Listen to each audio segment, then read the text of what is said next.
The inaugural issue of the New Thinking Aloud magazine was just released on March 1st.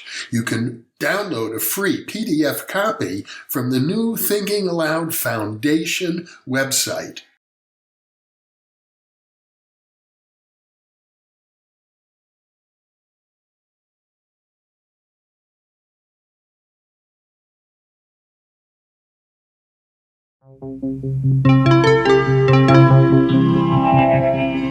Thinking Aloud.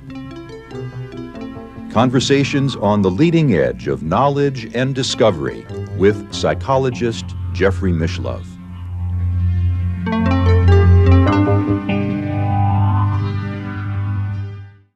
Hello and welcome. I'm Jeffrey Mishlove, and I'm another version of Jeffrey Mishlove for the purposes of this conversation, just as Jeffrey Mishlove could be thought of as another version of you. Today I'd like to talk about the source of psychic power. From whence do we derive this power? Most of us go through our lives most of the time as what Alan Watts, the great philosopher, called a skin-encapsulated ego.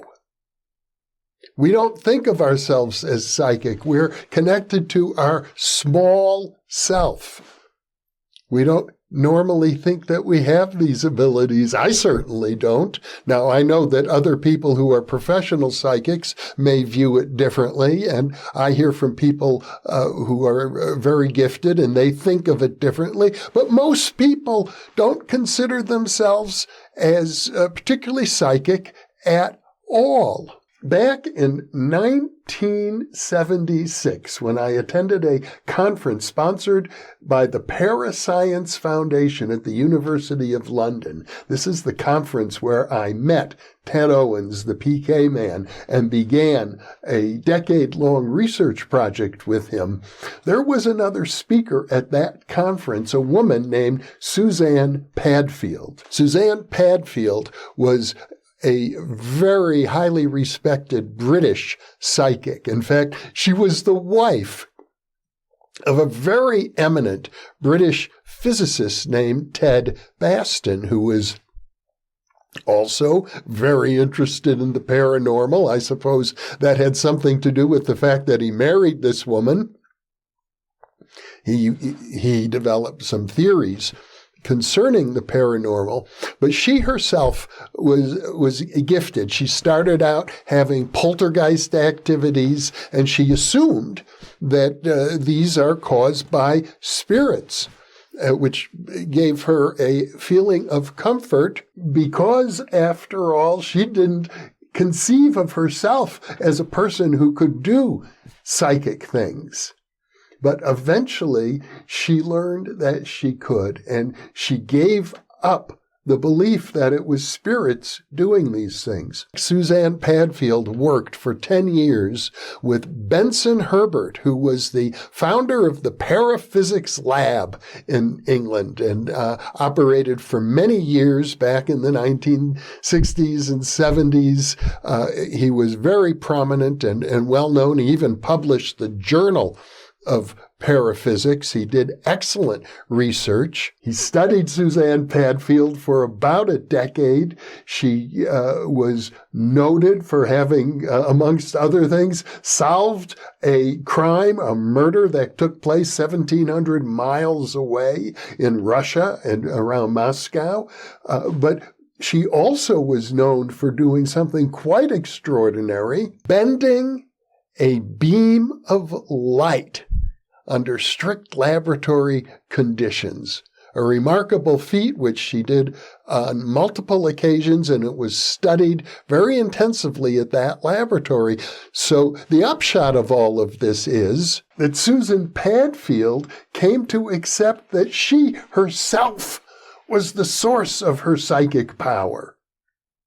Now, I found that very interesting, especially in light of the fact that, of course, Ted Owens was there at the conference saying that while he had psychokinetic abilities, he felt the source of his power, and he's insisted on that throughout his life, were the invisible, multidimensional beings he called the space intelligences. This is still a controversy within the field of parapsychology. It's a very big controversy, and back in between the 1920s, 30s, and 40s, there was huge conflicts between spiritualists, people who believed that they were producing paranormal effects through the activity of spirits, and parapsychologists, because the parapsychologists at the time were not ready to embrace the spiritualist hypothesis. And for the most part, they still aren't. Although I think that's changing. Well, we can't eliminate the possibility of spirits, but does that mean we should embrace them simply because we think of ourselves as skin-encapsulated egos, totally incapable of producing paranormal effects on our own? Of course, if you look at the history of esoteric circles, going back even thousands of years, what you'll see is that a variety of strategies were designed to enable normal human beings like you and me to perform psychic functions. The most explicit of these, of course, is the Yoga Sutras, which is quite clear that when you learn how to concentrate and enter into advanced altered states of consciousness where your mind is as clear and calm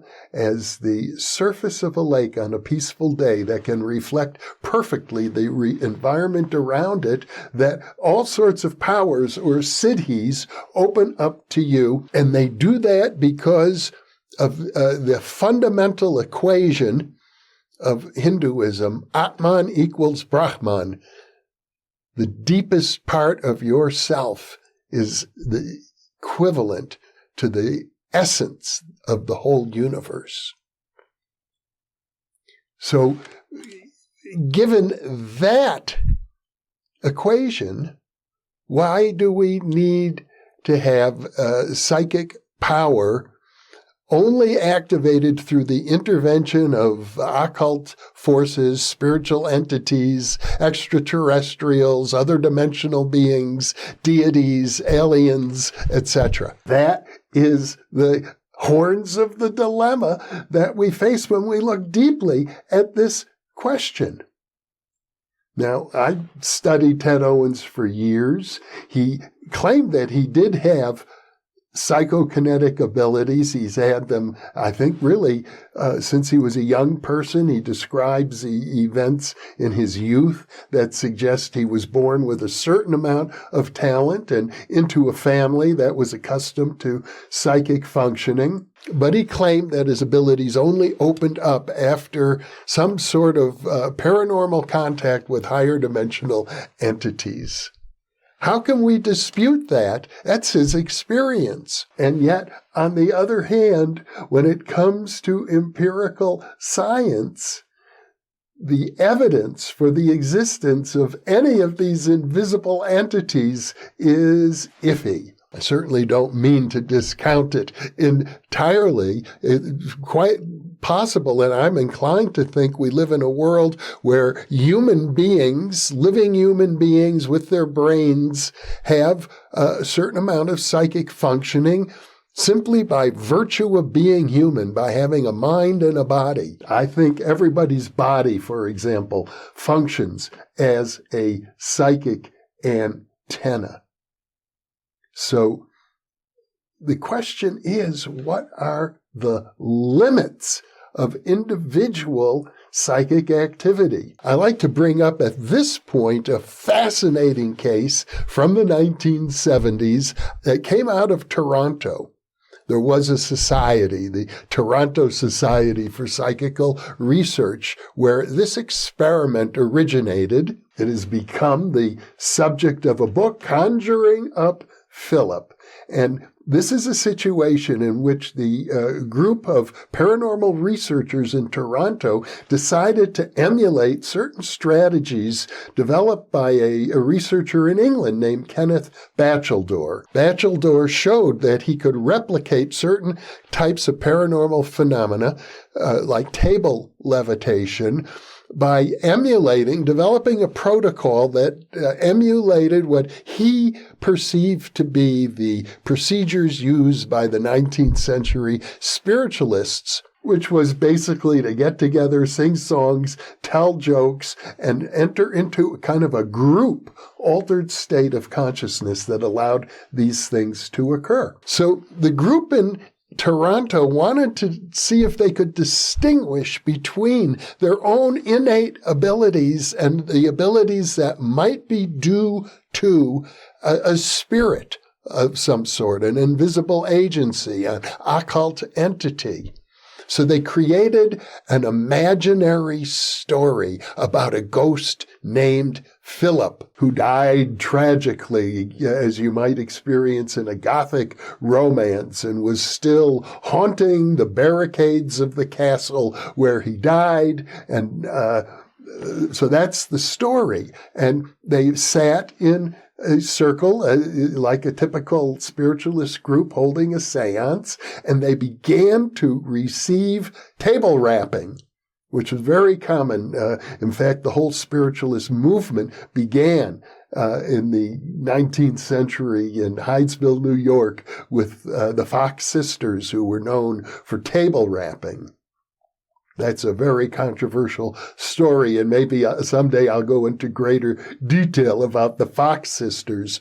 But the point here is that this table rapping would respond, 2 knocks for no, 1 knock for yes, and in different ways could spell out letters, and they could dialogue with this entity through the rapping sounds. And the raps began interacting with the group as if it was, in fact, their imaginary ghost, Philip. Isn't that amazing? You see, they created, you could call it an egregore, a tulpa. The idea is that through their imagination and through the energy of the group coming together, people who were normal, skin-encapsulated egos without any great history of psychic functioning were able to produce paranormal raps. And the raps were indeed paranormal. In fact, they were measured acoustically. And one could see that the acoustical envelope of these raps did not follow the signature that you would expect if the raps were made manually somehow by rapping your knuckle, for example, on the wood. These raps were different acoustically and could be distinguished from manual rapping. So it was an authentic paranormal phenomenon occasioned by an imaginary story. That would be very consistent with the point of view expressed by Suzanne Padfield. And it makes me question how much power of a psychic or paranormal nature is latent within, let us say, latent within everyone. We don't know the outer limits of normal human psychic functioning, let alone functioning that is occasioned by invisible entities, whether they be spirits or aliens. And we don't know where one leads off and the other begins. We don't even really have good tools yet to determine this distinction.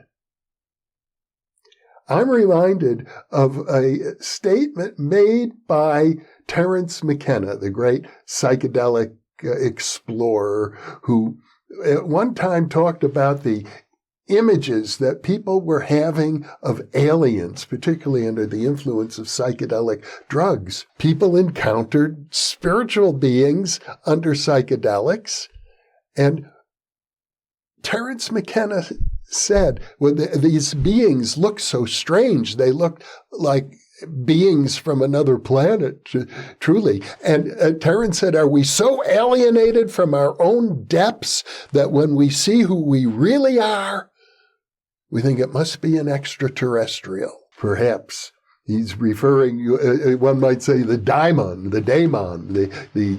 or demon, that potentially exists within each of us. I've referred earlier in my monologue on initiation to the entities described by Rudolf Steiner as the guardians of the threshold, and I suggested they are nothing other than your own repressed shadows. Interestingly, in a subsequent conversation with James Tunney, he reminded me that, well, there are also, in his opinion, and the opinion of many, many people, including myself, to be honest, there are such things as external invisible beings. We can't rule it out. And there are good reasons, in my view, to accept, for example, that discarnate entities exist. We survive the deaths of our own bodies. Still, the question is, how much ownership are we willing to take of our own abilities? Can we be like Suzanne Padfield, who at the end of the day was able to say, yes, I can bend a beam of light with my mind, and I don't need the help of spirits to do it? Well, I'll leave you with these thoughts and ask yourself, are you willing to own the possibility that you could function as a psychic person with psychic powers, both clairvoyant and psychokinetic? What would that mean for you if you owned that possibility for yourself? Have you faced the implications of that? Or do you feel, for example, that your life is touched by spiritual beings, by angels, by deities, by aliens of different kinds that you are convinced are completely separate from yourself? Or are you like Susan Padfield, perhaps at a point where you used to think of these beings as being separate from yourself, but you're open to the possibility that they are parts of your own depths from which perhaps you are alienated in one way or another? I don't have any answers for you. I'm still puzzling through these things myself. These are questions to which parapsychology has yet to come to terms, but they are questions well worth asking. So I'll leave you with those thoughts, and thank you for being with me, and thank you for being with us.